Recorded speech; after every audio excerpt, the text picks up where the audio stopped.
que cette année 2017 soit pour la presse nationale et internationale une année de paix, de liberté et de sécurité, une bonne et heureuse année. Malheureusement, pour notre pays, la Côte d'Ivoire, l'année 2017 commence mal. Dans la nuit du jeudi 5 au vendredi 6 janvier 2017, comme vous le savez, une mutinerie a éclaté à l'état-major de la 3e région militaire de Bouaké. Cette mutinerie était dirigée par un groupe de militaires ex-combattants des forces armées des forces nouvelles, intégrés à l'armée nationale dans le cadre du DDR et de la réforme du secteur de sécurité, après la prise de pouvoir de M. Alassane Ouattara. Ces militaires ont attaqué les commissariats de police de Soukoura, Dar es Salaam, s'emparant de Kalachnikov et saccageant la préfecture de police de Bouaké. Ils ont assiégé ensuite les 2 corridors des axes Bouaké-Abidjan et Bouaké-Katiola, bloquant la circulation. Dans la journée du vendredi 6 janvier 2017, le mouvement touche la ville de Daloa qui abrite la 2e région militaire. Des coups de feu éclatent au 2e bataillon d'infanterie sur le quartier Orly 2. Les militaires arrachent des voitures des particuliers et des véhicules de service public. La panique gagne la ville. Les commerces ferment et les populations se barricadent. Du vendredi 6 au samedi 16 janvier 2017, la mutinerie se propage aux principales villes du pays abritant les casernes militaires. Korogo, Daoukro, Diéné, Ma, Abidjan, Bondoukou, Duekwe, Mangolo, Djiglo, Tabou, Taï, Yamsokro, Touba, etc. Les militaires encagoulés attaquent des commissariats de police en portant des armes. Des barrages sont érigés sur les artères des villes. Des patrouilles mobiles à travers les rues tirent des coups de feu en l'air et provoquent la panique au sein de la population civile. Conséquence, les écoles, les marchés et les magasins ferment.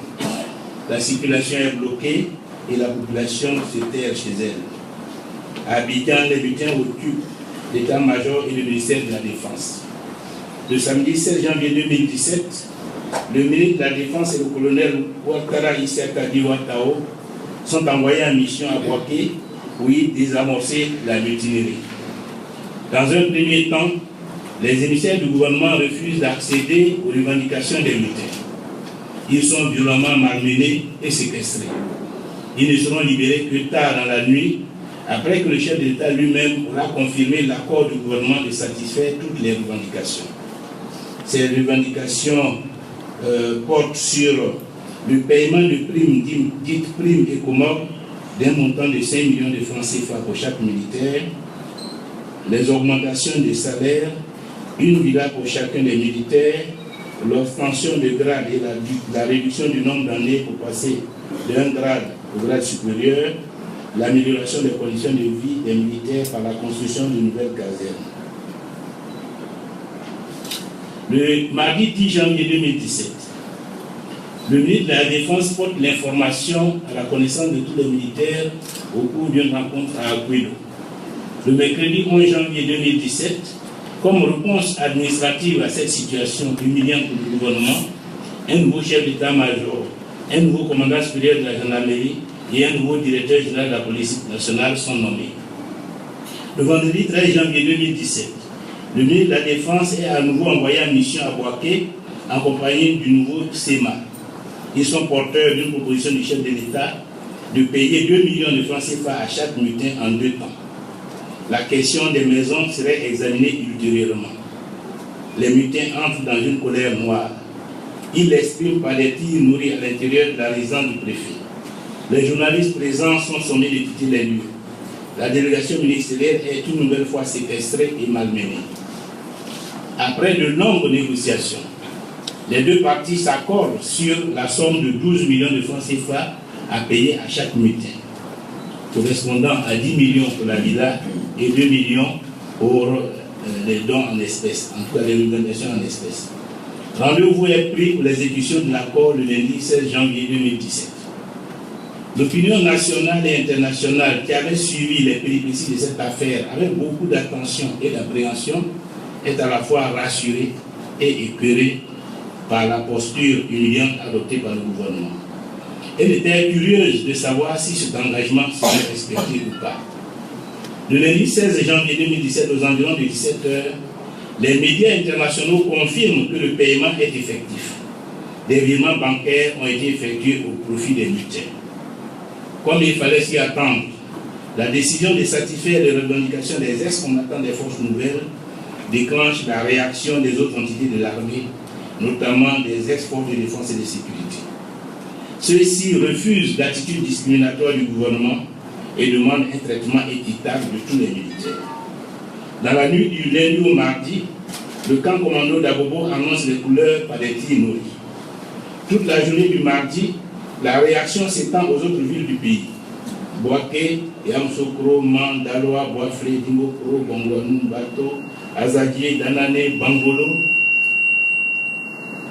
À Yamsokro, dans un certain nombre de localités, la tension monte entre combattants des ex-FAFN et ex-FDS.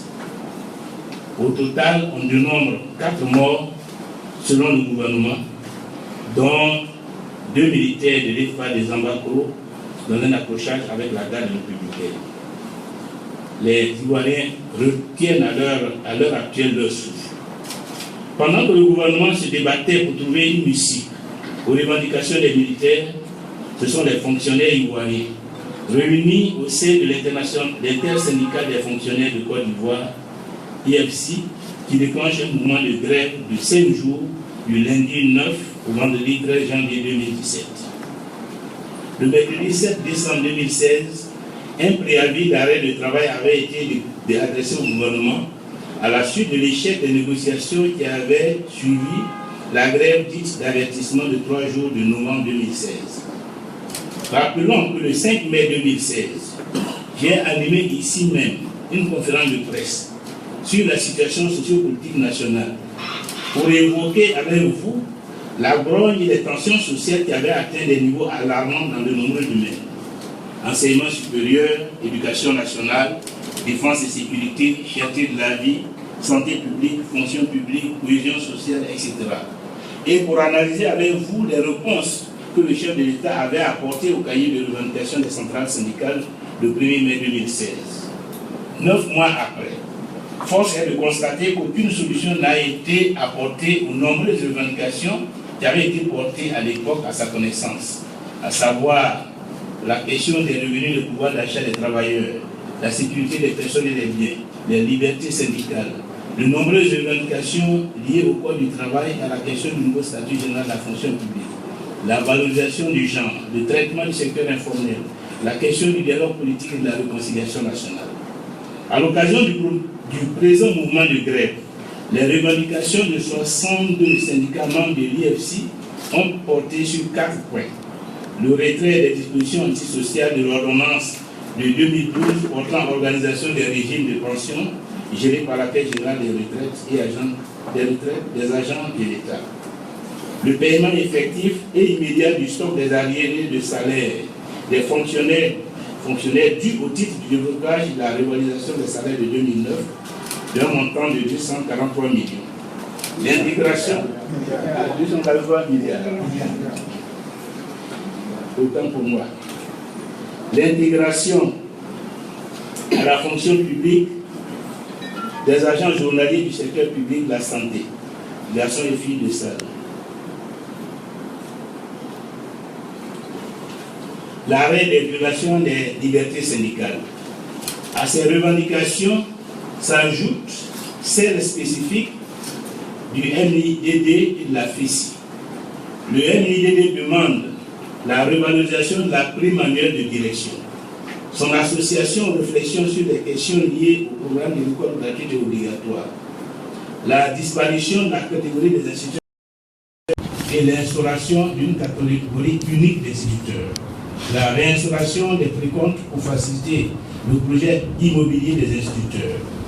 Quant à la FESI, elle menace de lancer un nouveau mouvement de grève si deux revendications majeures ne sont pas satisfaites, à savoir l'attribution des bourses 2015-2016, l'arrêt des inscriptions en ligne, tant que les rapports sur les litiges opposant les étudiants aux universités ne sont pas rendus publics et que ce contentieux n'est pas vidé.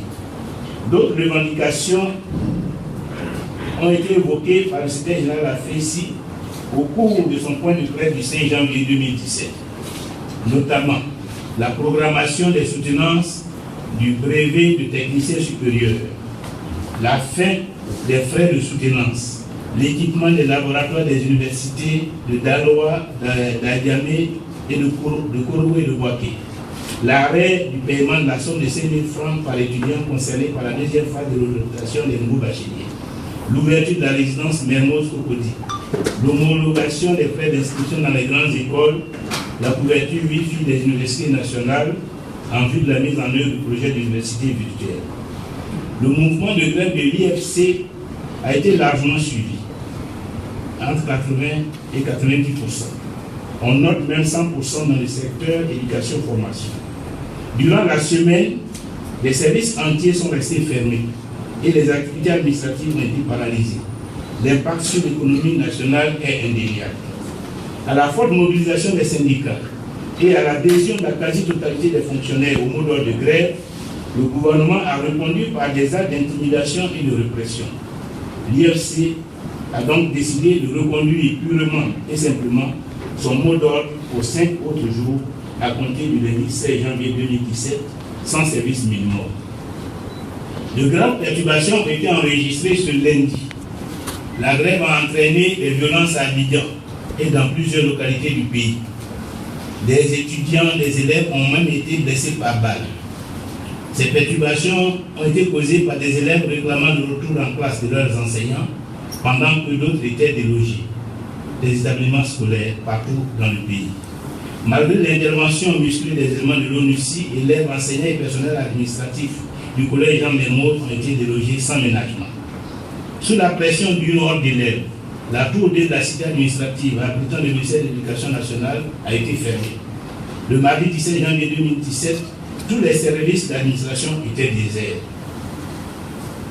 Avant d'être militaire et social, cette énième crise que vit notre pays est d'abord politique. Elle n'est que la réplique de la grave crise sociopolitique que traverse la Côte d'Ivoire depuis plus d'une vingtaine d'années. Au moment où l'Organisation des Nations Unies plie bagage, estimant avoir terminé sa mission, ces événements viennent nous démontrer qu'il nous reste encore beaucoup de chemin à parcourir sur la voie de la paix et de la stabilité. La Côte d'Ivoire est toujours en crise. Le message que ces événements véhiculent est clair. Ce régime souffre d'un déficit chronique et grave de légitimité.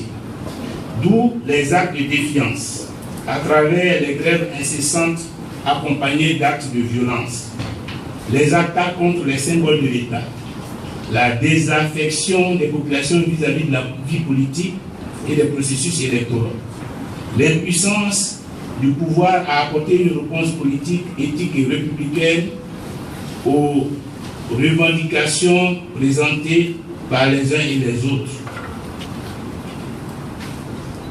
L'enlisement du pays dans la crise et l'aggravation de la situation. Ces situations témoignent aussi que le régime d'Alassane Ouattara vit dans l'illusion et sur le faux. Mais cette situation s'explique. Elle trouve son explication dans l'obstination de M. Alassane Ouattara à refuser d'emprunter la seule voie de rédemption pour notre pays. La voie que je lui propose avec insistance depuis 2013, celle dans laquelle l'invite la communauté internationale à travers les multiples résolutions des Nations Unies, celle qu'attendent avec impatience nos compatriotes, c'est-à-dire la voie de la réconciliation nationale et d'une paix durable en Côte d'Ivoire. Alassane Ouattara a échoué. Il a échoué à réconcilier les Ivoiriens. Il a échoué à promouvoir une justice indépendante, impartiale et crédible. Il a échoué à bâtir une armée républicaine, à garantir la stabilité du pays et à assurer la sécurité des personnes et des biens. Il a échoué à conduire une saine gestion des deniers publics et à préserver le pays de la corruption, du népotisme et du clientélisme. Il a échoué à restaurer l'image et le principe de la Côte d'Ivoire. Il a divisé les Ivoiriens. Il a divisé le pays. Il vient de faire exploser l'armée. Ces choix stratégiques, dictés par le ressentiment et la soif de vengeance, ont conduit le pays dans l'impasse. Il faut en sortir. C'est lui-même qui disait en octobre 2010, à l'occasion de la campagne pour l'élection présidentielle, et je le cite, « Quand on est incapable de gérer le pays, on quitte le pouvoir. Quand on a échoué dans les grandes démocraties, on quitte le pouvoir. Quand on a été incapable de ramener la paix à son pays, on quitte le pouvoir. » Je l'invite solennellement à tirer les conséquences de sa propre logique. En tout état de cause, la gravité de la situation actuelle, le risque d'implosion que court le pays et l'urgence d'y trouver une solution définitive et durable exigent la mobilisation et l'implication de toutes les forces vives de la nation. C'est pourquoi je voudrais ici appeler solennellement à réunir sans délai toutes les forces vives de la nation en vue de la mise en place d'un gouvernement d'union nationale et de transition. La mission de ce gouvernement sera de conclure une trêve avec toutes les organisations politiques, militaires, syndicales et sociales impliquées dans la crise et d'engager les négociations en vue de la résolution durable des problèmes auxquels les populations ivoiriennes sont confrontées. D'assainir l'environnement et de normaliser la vie politique et sociale à travers la libération de tous les prisonniers politiques, civils et militaires. D'organiser le retour de tous les exilés et déplacés de guerre, le dégel total des comptes bancaires et des avoirs de toutes les personnes concernées par ces mesures, d'organiser les États généraux de la République pour fonder la réconciliation nationale, proposer des réparations sans discrimination pour toutes les victimes des graves événements que le pays a connus ces 20 dernières années, ainsi que tous les moyens pouvant contribuer à guérir les traumatismes subis, de procéder à la réécriture de la Constitution, d'adopter les réformes législatives nécessaires à la consolidation de l'état de droit, de la cohésion sociale, des libertés et de la démocratie, de réformer notre système de défense et de sécurité. Je voudrais inviter les Nations Unies, l'Union africaine, toutes les organisations sous-régionales, ainsi que tous les pays amis que la situation de crise endémique en Côte d'Ivoire préoccupe, qui se sont mobilisés depuis de nombreuses années afin que ce pays ne sombre pas, à s'impliquer pour contraindre M. Alassane Ouattara à favoriser la libération de la Côte d'Ivoire et la réconciliation nationale. Ivoiriens et Ivoiriens, chers compatriotes, le pays nous appelle.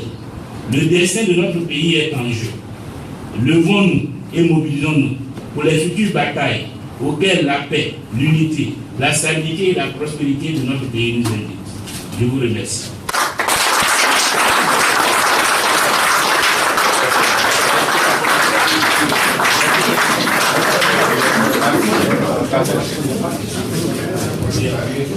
Chers amis, je crois que, encore une fois, merci d'être venus. C'est notre première rencontre.